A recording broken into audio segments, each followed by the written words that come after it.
Hello, world, your favorite podcast host about everything creative and writing, music, art.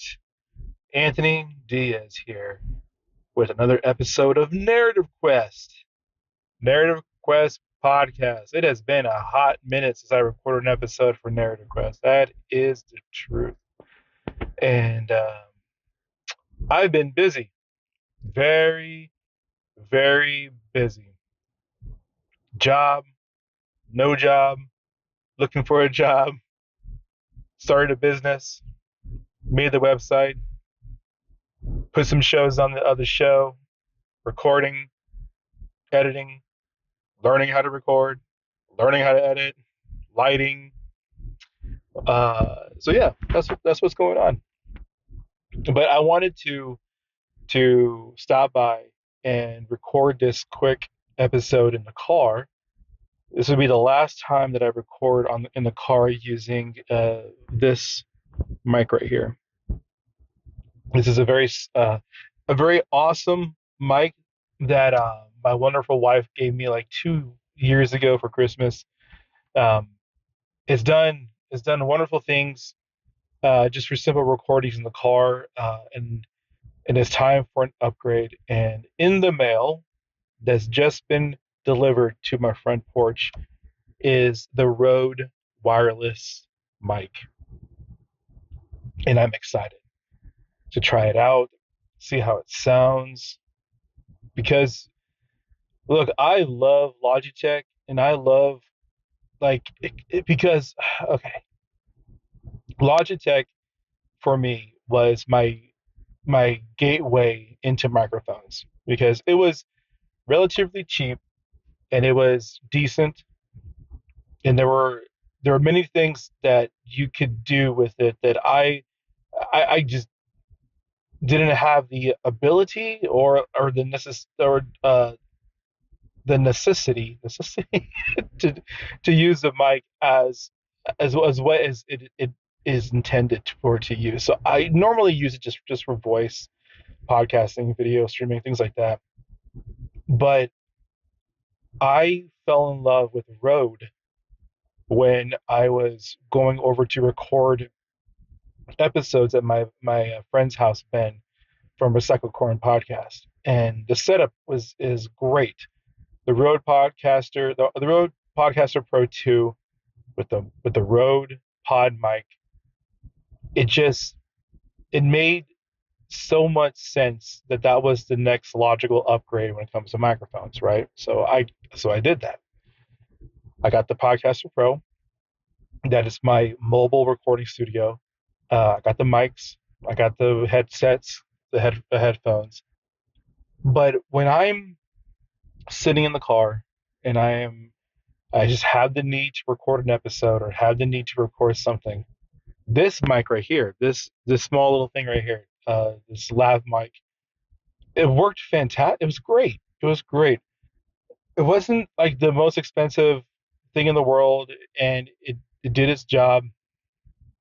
It allowed for some rudimentary editing in post. It did what it was supposed to do. But the upgrade that I purchased, that I got from donations to Alpha Line Productions, that's the parent company, alphalineproductions.com. With the small amount of donations, I was able to purchase a relatively cheap wireless system that goes to the phone, and that's what I'm using starting today. But after this one, and I am just in love with Rode products. Uh, and don't get me wrong, I love Logitech, love them. I'm not going to stop using them. I use Logitech for my home recordings, but the fact that I use Rode for the heavier stuff, it just makes sense to get the whole thing of what I can accomplish with it, and that is with the wireless system for these types of recordings. So I'm excited, definitely excited. Let's see, but I wanted to quickly record this episode in the car and talk about what's going on with Vocal. So I normally post and publish my writing through Vocal in the form of contest writing and just spontaneous things I want to get published out in the world. Recently, there has been a post that's been flying around, and this happened a little after when Vocal announced that the site was down because of AI attacks.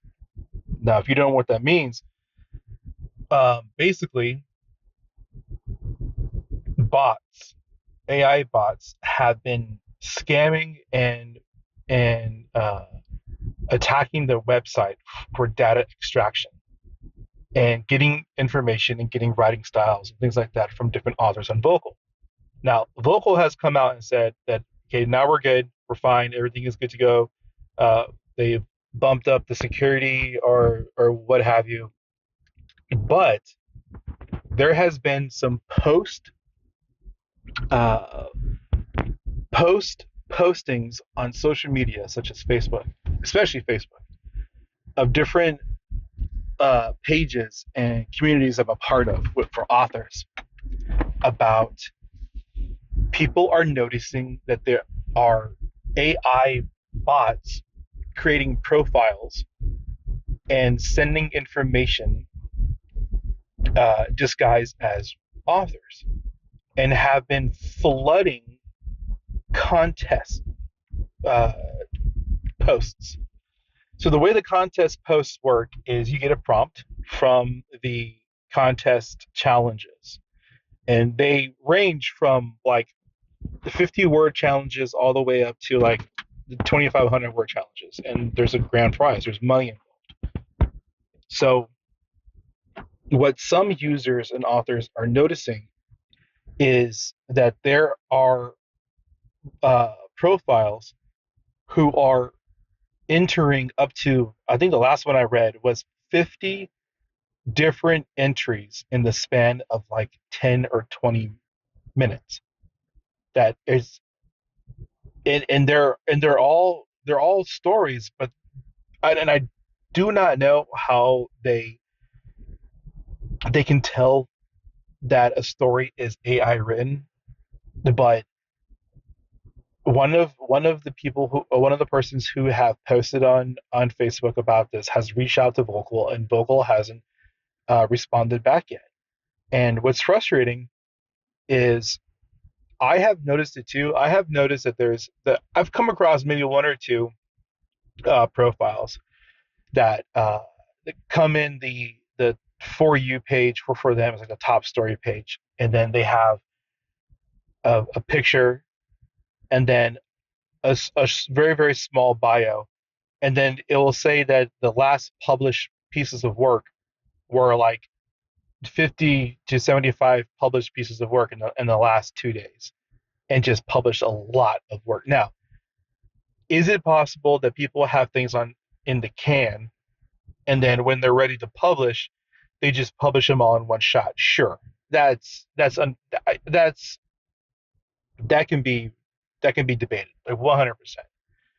But what's alarming is the nature of the stories that are being submitted to the challenges that are there. So what I'm saying is you have one individual who is posting entries to stories, and I've only noticed this happen once before, that there would be like a weird sentence structure in one of the stories. And this is from somebody who actually won the challenge, actually won the money, and the sentence structure just didn't add up as if a human was writing this to be a winner, you know. And then there's just something off about the story, and ended up winning the challenge. It ended up winning the $500, and going back to the profile, I noticed that there were a number of stories being published in a very, very short amount of time that had not only AI artwork inside of their published pieces, but also had the same, like, off sentence structure, the off story. I don't know, man. It just, there was a red flag that popped up, and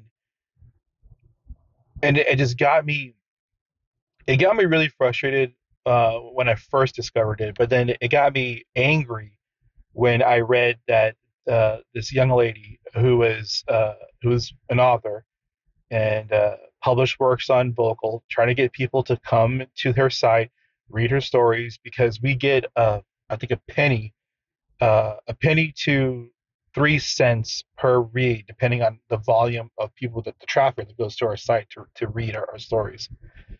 And she had reached out to Vocal and gave evidence too of suspicious activity, of suspicious authors who are posing as authors, who are, one of them was obviously AI. There's some better than others, and then reported this to Vocal, and Vocal has yet to do anything about it, or to say anything about it.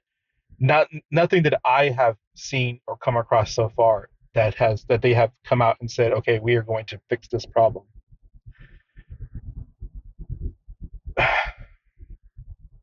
And I don't know if I'm going to continue using Vocal as a platform for to publish my work, um, for two reasons. For one, I think that they're judging for the contests. Um, I really do think that a lot of it is uh, read count orientated. Like, if you have a story, then you submitted it to the Vocal challenge, and let's just say it gets 100 reads. Okay, it gets 100 reads. It gets comments in the story. The judges, what I've noticed, uh, will tend to grant those stories as winners, rather than ones that who've I've read also, that have had only maybe like 2 or 3 reads, that I know of, have 2 or 3 reads, and no comments, but the story is solid. It's well written. It's really, really, really thought out story, and uh, it fit the challenge well, and it didn't even place in the top 10. And the things that are in the top 10 are sometimes just like, it's AI written. You just know it is. And I don't know, and I don't know if it's just like the way that it's written, that you can tell it's AI. There's just something off about the way some of them are written, and it ends up being in the top 10. And there's no way to prove that they are AI written, and there's no way to prove that it's a bot that's behind everything, that's controlled by either one person. Because the reality of it is, you can have one person have multiple accounts on Vocal, okay, and within those multiple accounts, they submit, you know, let's just say they submit 20 pieces of work, AI written work, to a challenge. Well, if they have bots doing that, then they have bots who are coming in and to read your work, and they're getting money from it, also. Because if you have a bot that comes in and goes to your IP, and then Vocal sends you money. Vocal sends you like a penny or 2 cents. I can't remember which one it was per read. Um, but if they have bots coming in and saying that they're reading your work, then those get on the top story list. And if you're on the top story list, then you have a better chance of winning the challenge, winning the challenge money. Can we prove all of this? I no. And there's a lot of speculation and there's a lot of work that goes behind trying to prove that there are bots behind the reads and bots behind the publishing. Is there a way to combat this? Man, I have absolutely no idea. The whole realm of AI driven artwork and AI driven literature, I think we're just scratching the surface. And what's upsetting is that I think the next step for Vocal to do is to end the challenges, is to end these writing challenges. And I've been trying to up my game and be a better writer and submit to these challenges. Maybe one day I'll win one, but it's really hard to compete when you're getting overshadowed by by bots and by AI driven work. It's super frustrating. So I don't know what's the next step because there are others out there. There is Medium, and I think Medium has already confronted this issue. Now, I don't know if Medium has these challenges, but I do know that Medium is that it is a paid platform because Vocal is a paid platform too because you get different things like unlocked if you are a paid member for Vocal. You get special priority in I think you get special priority in like in different types of publishing. So let's just say you are a Vocal Plus member and you're a paid member in Vocal and you write your 100th piece. Well, Vocal may have a program where if you write your 100th piece, then they pay you $25 or something like that. That happened to me like 2 years ago.